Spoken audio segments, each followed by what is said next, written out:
question that Russia's strongest in Europe by far. Ukraine's military is now competent, but no match for the Russian military. So Putin can seize any place in Ukraine that he wants. But he doesn't have enough forces to occupy the country and actually pacify it. And if he tries to do that, if he tries to hold large chunks of Ukraine, then not just the Ukrainian military, which will be severely battered, but Ukrainian citizens will take up arms. There was a 7-year insurgency in Western Ukraine after World War II against the Soviet Union. And the Soviet Union was far more powerful than Russia is today. Ukrainians will fight. They've demonstrated that repeatedly in their history. And Moscow will have a major problem on its hands. Ambassador, help us understand, especially for those who are maybe this week kind of starting to actually pay attention to this and don't understand what's happening in the region. What is at stake here? Why is it that you, as an American, are so worried about this? Look, big wars between major powers kill lots of people, destroy lots of wealth. 400,000 Americans died during World War II. At least 70, if not 80 million people worldwide died during World War II. Since World War II, we established the NATO alliance, we established the UN, and many other institutions which have provided a framework for international relations which has prevented war between major powers. Putin is now shaking that framework. This is the first major power operation in Europe of aggression since World War II. And Putin's designs go after our NATO allies. Just look at what he said on Monday. Look at those ridiculous treaties he sent to us to sign in December. He has his designs on, again, the Baltic states, Poland, Romania, and so on. We will defend them with troops. So in Ukraine, we're not going to defend the country with troops. Let's make Putin's life miserable in Ukraine. That's the idea. Ambassador, you just touched on this, but also tell us about your concerns just for the European region. I mean, you've laid out your concerns as an American, what this means for us, but what do you think this actually means waking up there today? Well, it's much more dangerous than Europe. And Western European powers have had their heads in the sand as Putin has launched his aggression in Ukraine in 2014 and his aggression in Georgia in 2008. But what Putin is doing in Ukraine is a direct threat, again, to the Baltic states, to Poland, to all the Eastern European members of NATO.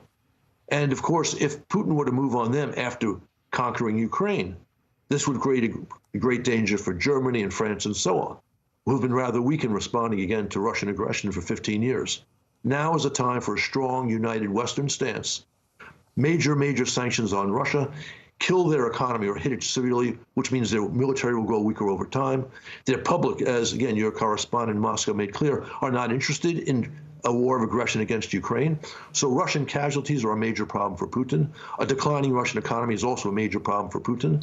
Let's make his life in Ukraine extremely difficult. We expect to hear from President Biden sometime today speaking to the American people. What's the message you want to hear from the president?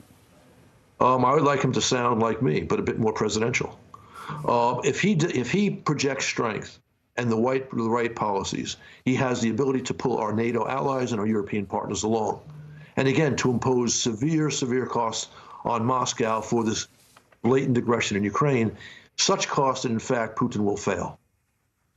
Former Ambassador Herbst, thank you so much for joining us this morning. We appreciate your perspective and your analysis of what's happening. My pleasure. Thank you. Very appreciated. Thank you. Now let's bring in NBC News senior White House correspondent Kelly O'Donnell in Washington, and let's pick it up right there, of course, with the president. Kelly, good morning. So we know President Biden has been in touch with Ukrainian President Zelensky overnight. He also blasted Putin for choosing a, quote, premeditated war. I mean, what else is the White House saying? What do they have planned for today? What's the next step here in terms of sanctions?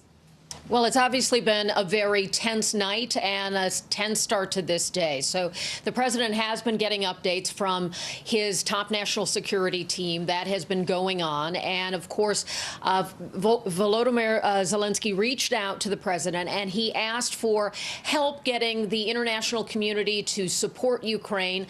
And so the president did have a conversation with him. We know that the president will also be speaking with G7 leaders this morning.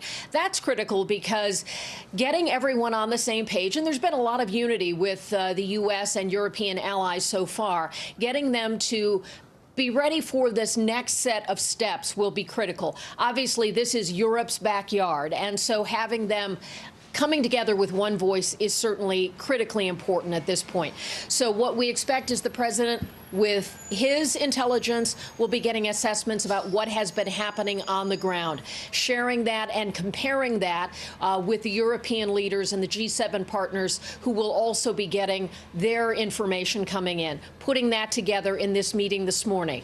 Then the president will address the public, the American people, and that's where we expect to hear about this next level of sanctions. And there are certainly many calls from the political world for the president to go to the full extent of sanctions. We've been asking those questions. How far will these sanctions go? And we don't yet know how far the president is prepared to go. But he has said that there should be very stiff, very costly, very painful economic and really exclusion from the world community level sanctions against Vladimir Putin for these actions. So we are checking in with White House officials. Obviously, there have been people who've been up all night. The Situation Room remains active through the night and allowing the president to get information from all different sources and to be in touch with the Pentagon and with State Department and certainly all the key players around the world. And so that meeting this morning with the G7 is critical. And then finding the right words to address the American people. The president's talked about Ukraine a couple of times now. Now some of the predictions and the intelligence that he warned about is real. It is happening. It is unfolding. And for the president